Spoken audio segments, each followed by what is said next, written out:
falseness of the third aggregate of conception, or sanjna. Your thought can make your body move, but if both are not akin, how can body obey thought's order to act?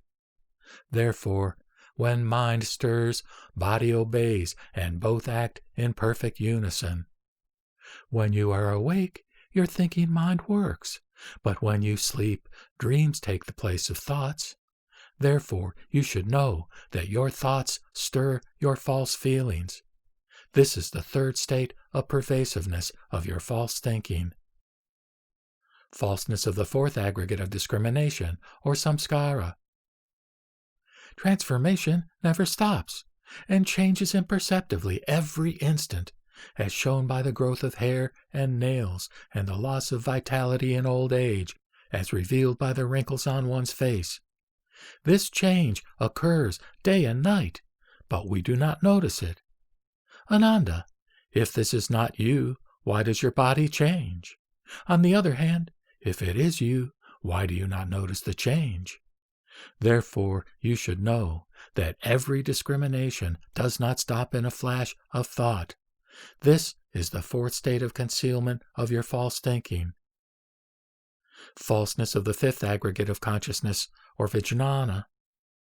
If your pure, bright, profound, and subtle consciousness is permanent, why is it conditioned by and does not go beyond your body's seeing, hearing, feeling, and knowing? If it is the real, it should not allow itself to be affected by your false habits. Very long ago, you saw unusual things, but you then forgot all about them. Why do you remember them so vividly when you now see them again? This shows that the contamination of your clear and still consciousness continues, instant after instant, in unbroken continuity. How can you ascertain this?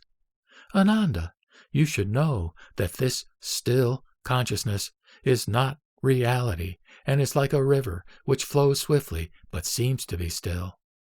If you do not see it flow, this does not mean that it stops. If consciousness is not the source of false thinking, how can it be influenced by wrong habits? If you fail to wipe out separateness and achieve the uniform functioning of all your 6 sense organs, your false thinking cannot be brought to an end. Therefore, behind your seeing, hearing, feeling, and knowing, there is chain of subtle and worldly habits, and within your still consciousness there is something which seems not to, but does exist, and which is the fifth subtle state of your false thinking. Ananda, all the 5 aggregates are created by this 5-fold false thinking. As to their boundaries, about which you wish to know, form and voidness are the boundaries of the aggregate of rupa, receptiveness and non-receptiveness of vedana, remembrance and forgetfulness of sanjna, rise and fall of samskara, and the return of consciousness to and its union with its substance are those of vijnana. The 5 aggregates arise by piling themselves upon one another. They originate from consciousness mind, and should be eliminated beginning with form or matter. In principle, they all vanish the moment one is instantaneously awakened, but in practice they are wiped out gradually due to the force of habit. I have shown you how to untie the 6 knots in a cloth, and all this should have been clear to you. Why do you still ask me about it?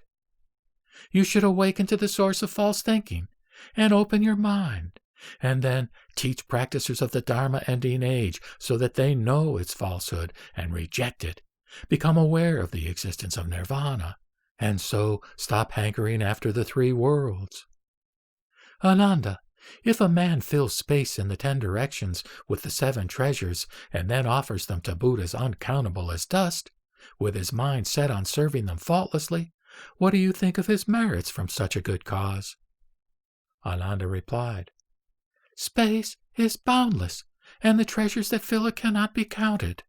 Once a man only offered 7 coins to 7 Buddhas, and his merit led to his rebirth as a heavenly ruler of the world. How much more so is the unlimited merit derived from offering treasures that fill Buddha lands in boundless space? The Buddha said, Ananda, the words of Buddhas are not deceitful. If another man, after committing the 4 and 10 sins, or prajikas, and after falling into the Avicii hells, can, in a flash, think of teaching this Dharma door to living beings in the Dharma ending age, his evil sins will vanish, and his hells of suffering will change into happy places, for his merit surpasses that of the giver of treasures.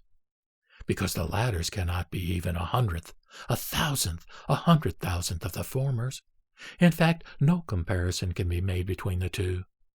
Ananda, if someone reads and practices this sutra, the whole eon will pass long before his merits can be enumerated in full. He who follows and practices my teaching will be free from all the obstructions of Mara and will realize Bodhi. After the Buddha had expounded this sutra, all the monks, nuns, male and female devotees, devas, men, bodhisattvas, shravakas, pratyeka buddhas, rishis, and newly initiated ghosts and spirits were filled with joy, paid reverence to him, and left.